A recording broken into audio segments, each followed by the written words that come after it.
In times of high inflation, what happens to rents? Don't rents have to crash, just collapse? Because renters are getting squeezed for higher costs of living on everything from food to gas. So how could they possibly pay more for rent? By the end of this video, you'll understand what happens to rents in high inflation, why it happens, and why it's totally the opposite of what most people think. Hi, I'm Keith Weinhold. This is Get Rich Education.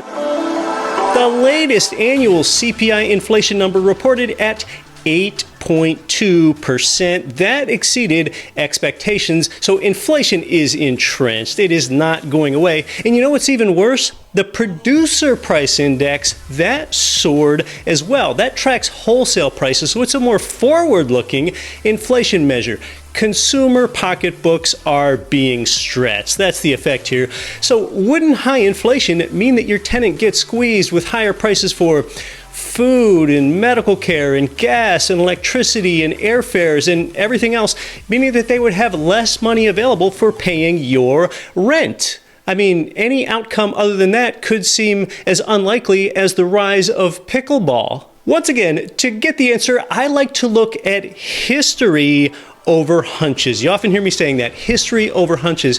Yeah, it's easy to have a hunch, but what really happens historically, that's what's more telling. So let's look at history and then talk about the future of rents. And in this case, you and I have to go back 40 plus years. That's when we last saw inflation at today's levels. From 1974 to 1985, the last high inflation environment, rents increased 7 to 12% each and every single year, as you'll see on this chart here, with credit to RealPage.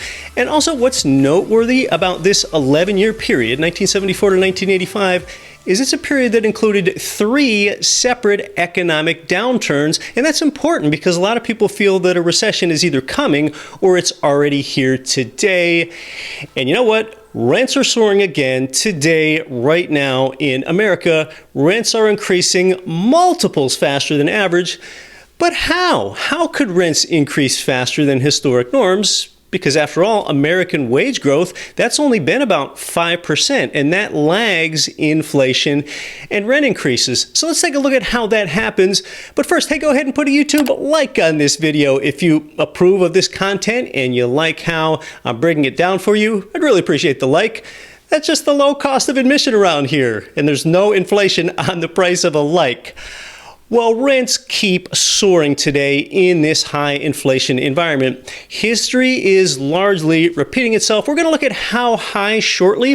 But first, how exactly are renters paying more?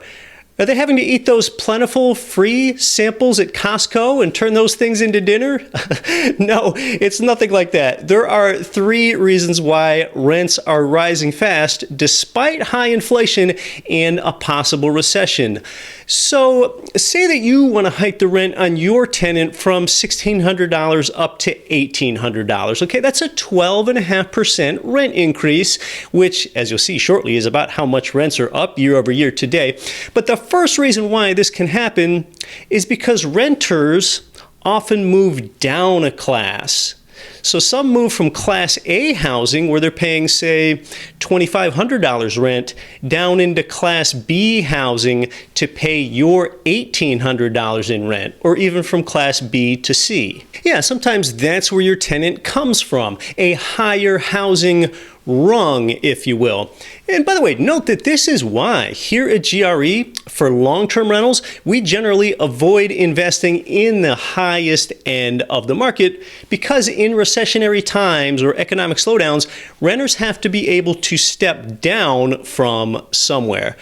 The second reason that rents rise fast in high inflation is that more renters double up with roommates. During the health crisis, the opposite thing occurred. There was a decoupling trend in roommate situations. Oftentimes people broke up, and now as the health crisis has waned, I think that doubling up might be pretty limited this time around. The work from home trend, that's something that is embedded in society, and that means the need for people to have more space, and that's why I don't expect this doubling up as roommates effect to be as strong as we had had the last time when we had that high inflation 40 years ago. And the third reason that we're having high rent increases, again, during today's high inflation, is low housing supply and high housing demand. Renters are bidding up rents, and in some markets, renters desperate for housing are even offering gifts to prospective landlords. That's been happening this year.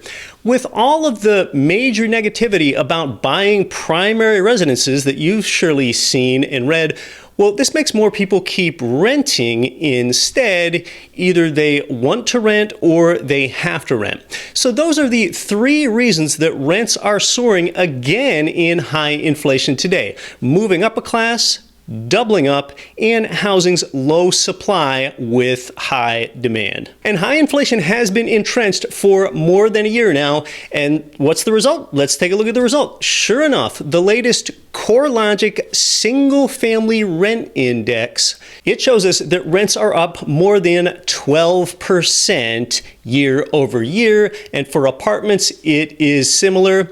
Well, do you have any other reasons why renters are able to pay higher rents amidst today's high inflation? You might be an experienced rental property investor yourself. So go ahead and leave a comment and let me know what you see happening. Do you have prospective tenants offering you gifts to rent your place? Have you been able to remove leasing incentives? Let me know in the comments. Thanks for watching this video. If you liked it, hit subscribe, and especially that little notification bell. That way you don't have to take any action to be sure that you get the next video. I'm Keith Weinhold. I'll see you next time.